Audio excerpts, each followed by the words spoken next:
Hey guys, welcome to part two. Once again, if you look at the notes for this title slide, you can see almost kind of like a table of contents for the three parts of this lecture.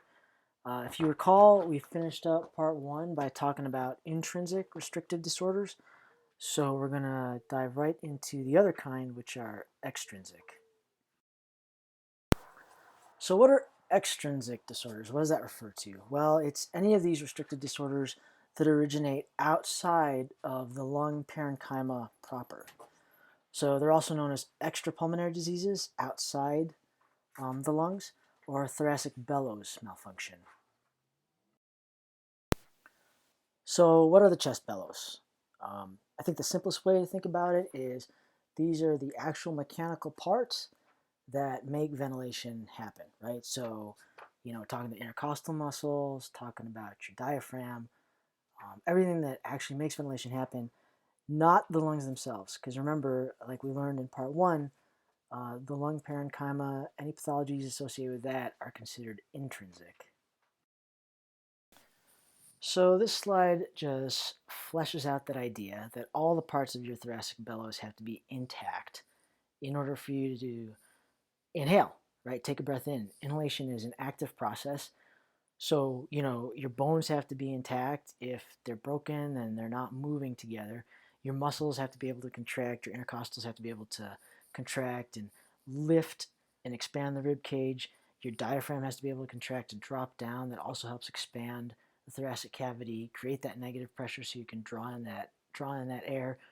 Your nerves have to be able to conduct all these impulses. Your pleural membranes, right? Your visceral and parietal membranes have to be intact so that everything can move inside without any problems. So knowing what you need in order for everything to function correctly, you know, what are some things that could interfere with that, right? So that's what we're going to talk about. I've highlighted the ones we're going to dive into. So I won't talk about that much right now. But as far as these other ones, malignant tumors, if they're taking up space, that's going to interfere. Ascites, again, that's taking up space, right? That's fluid in the belly. Rib fractures, flail chest, that's more trauma, which is still an extrinsic interference, but that's a whole other lecture. And then muscular dystrophy.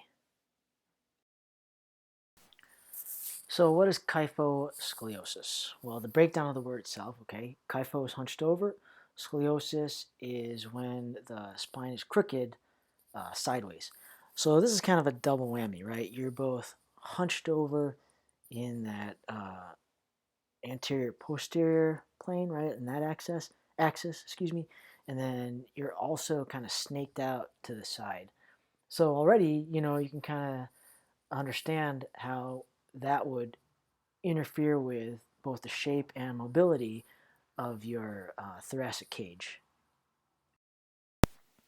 The kind of interesting and unfortunate thing about this is that, being misshapen and compressed in parts of your lungs can eventually lead to the development of a chronic bronchitis, right? A chronic inflammation of those smaller airways that are kinked out and compressed, and you can't clear them very well.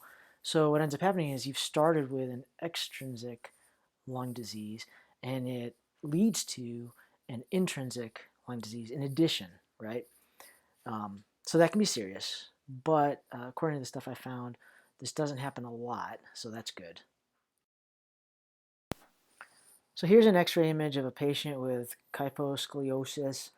From this perspective, the kypho part of that, the hunched over part, isn't necessarily so obvious, but I think the scoliosis is very obvious, right? Like you can see how this patient is almost in the shape of an S, and it's obvious, right, that that doesn't allow for the full expansion or the full potential volume of the lungs. All right, so let's switch gears and talk about a different extrinsic impairment known as obesity hypoventilation syndrome.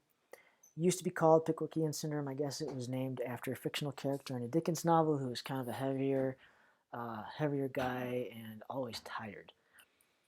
So we're talking about something above and beyond just being big and maybe being short of breath because of that, right?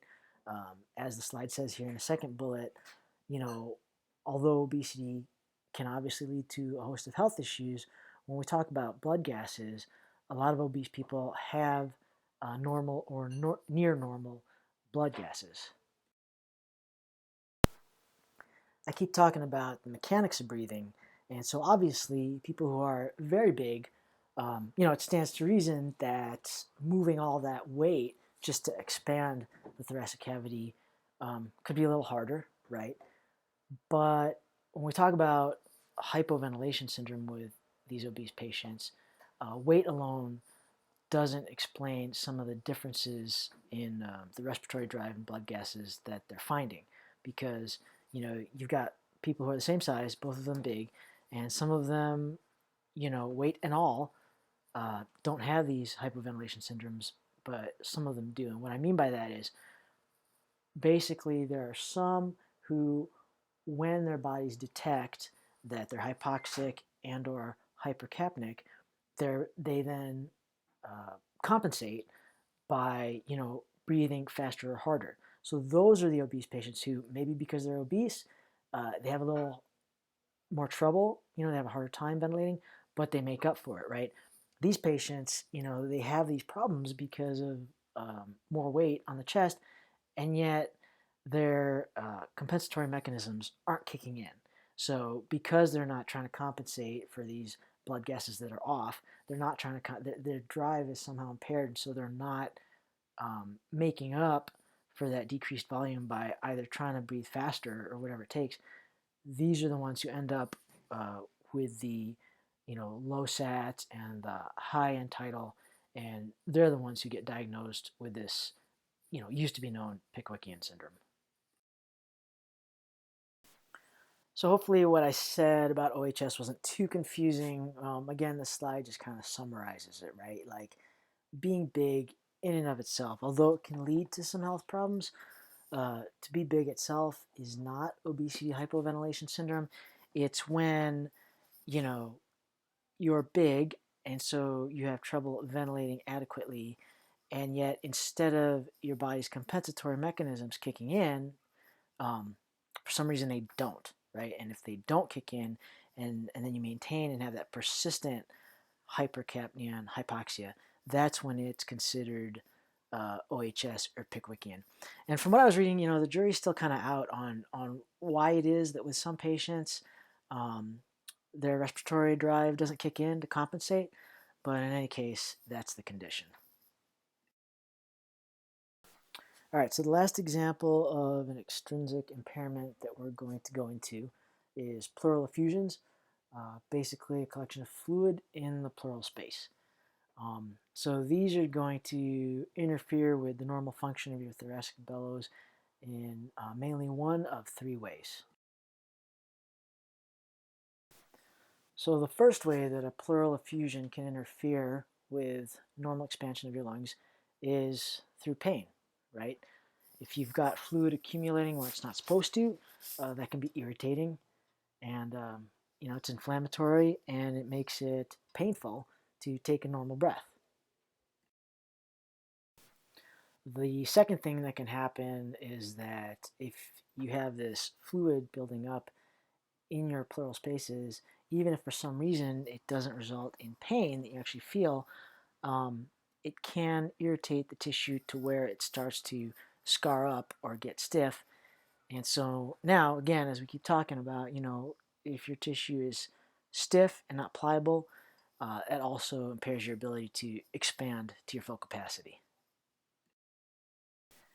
The third way pleural effusions can interfere with normal thoracic function is just by reducing your capacity, right? If you've got fluid taking up space, then that's less space for your lungs to expand into. And we're going to see that here in the next slide. So hopefully this is real obvious to you guys. This is an x-ray view of a patient with a pleural effusion. You can see the lungs, you can see the shadow of the heart, and then there in the lower right, patient's right, that white opacity there, that's the accumulation of fluid. And I mean, just to look at it, it looks like it's taken up what, you know, over a quarter, maybe even a whole third of the capacity of that right lung. So, what do these extrinsic disorders actually feel like to some of our patients? Well, apparently, to our younger patients, as long as there isn't any actual pain, it doesn't feel like much at all. They can be asymptomatic, and they can't expand enough to get the volume they need. Their bodies just compensate by breathing faster, and maybe they're not even aware. As you get older, I guess your ability to compensate decreases, so now you start to show this shortness of breath, a decreased exercise tolerance, and then our patients for whom these things actually progress to outright respiratory failure are going to be the ones who can only compensate so much, right? So the ones with the kyphoscoliosis, the spinal deformity, the ones with the hypoventilation syndrome where the compensatory mechanisms just aren't kicking in, or the ones who, again, going back to the kyphoscoliosis, maybe that persistent inability to expand fully leads to infection and disease. What do these disorders look like to us? So some of them would be real obvious, right? Like if there's a postural problem, that should be obvious. If a patient is very big and very heavy, that should be easily observable. We might not be able to directly see some of the pleural effusion stuff, but there can be things, depending on how we examine our patients, there can be things that come up. This decreased tactile fremitus, I had to look that up because that's not really something we're taught. That's not something we do, but I included it here in case you're interested. Apparently, doctors can, what they'll do is they'll feel your chest right around your second intercostal space and ask you to make these repetitive sounds like oi boy or away, and there should be a particular vibration there. And if the vibration is decreased, that can be a sign of a pleural effusion. Dullness upon percussion, like if your lungs are full of air or at least not full of fluid, it should sound like a drum. So if that it doesn't sound the way it's supposed to, that could be a sign that you have fluid in there. And then, of course, obviously, if your lung sounds aren't as clear or as loud as expected, that could be a sign of a pleural effusion. All right, so let's dive a little deeper into a specific subset of extrinsic restrictive lung diseases that are neurological in nature. Okay, so now one way to think about it is um, rather than something being disordered about the hardware of the thoracic bellows, the software, the programming, it's still the hardware. I mean, the nerves are a physical thing, but something now is going on with the nerves or the way they communicate with the musculature that's impairing your ability to expand your lungs. So something can go wrong with the nerves themselves, or something can go haywire at the neuromuscular junction. So these are some examples here on the slide of conditions where something is wrong with the nerves themselves, and we're going to go over a few of them. So the first of these we're going to look at, and I apologize in advance to anybody who speaks French because I'm about to butcher this, but I think it's Guillain-Barré. And basically, it's where your immune system attacks the myelin sheaths on your nerves. And if you guys recall, the impulse between your nerves travels along that myelin sheath. So you lose the sheath, you lose basically the highway that the impulse can travel on. So one of the interesting things about this disease is that they call it ascending paralysis. It apparently starts at your extremities, particularly your legs, and then slowly moves up, proximally. So your respiratory involvement is going to be kind of a later development. This is kind of a weird one. Apparently it's rare. They're not really sure what causes it. They think it's viral. It can hit anyone at any time. There was an association that they observed with people who got a swine flu vaccine back in the 70s. And like we were saying, respiratory failure can result if the disease progresses so much that it involves the muscles of the thoracic bellows. And in a quarter of those cases, they may become so involved that you actually need to be put on a vent, and the ventilator will ventilate you in the meantime. So, as serious as this disease can get, the good thing is that it apparently can resolve as spontaneously as it came on, and the resolution can also be complete, right? For some folks, it takes a few weeks. For others, it may take a few months. Another example of a disease that can lead to expansion disorders is amyotrophic lateral sclerosis, or ALS, also known as Lou Gehrig's disease, because he was kind of the first famous person to come down with it. And this is the just outright death of the neurons themselves. It's kind of sad. There's no known cause, no known risk factors, and really, it's all of your motor neurons. It just so happens to also include the ones that control your breathing.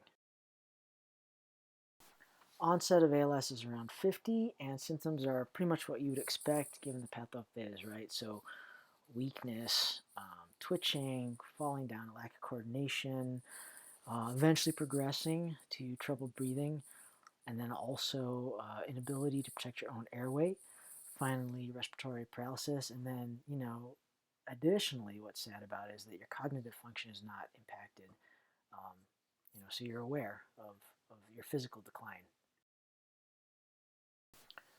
So the last neurological condition that would lead to extrinsic impairment that we're going to look at is paralysis of the diaphragm.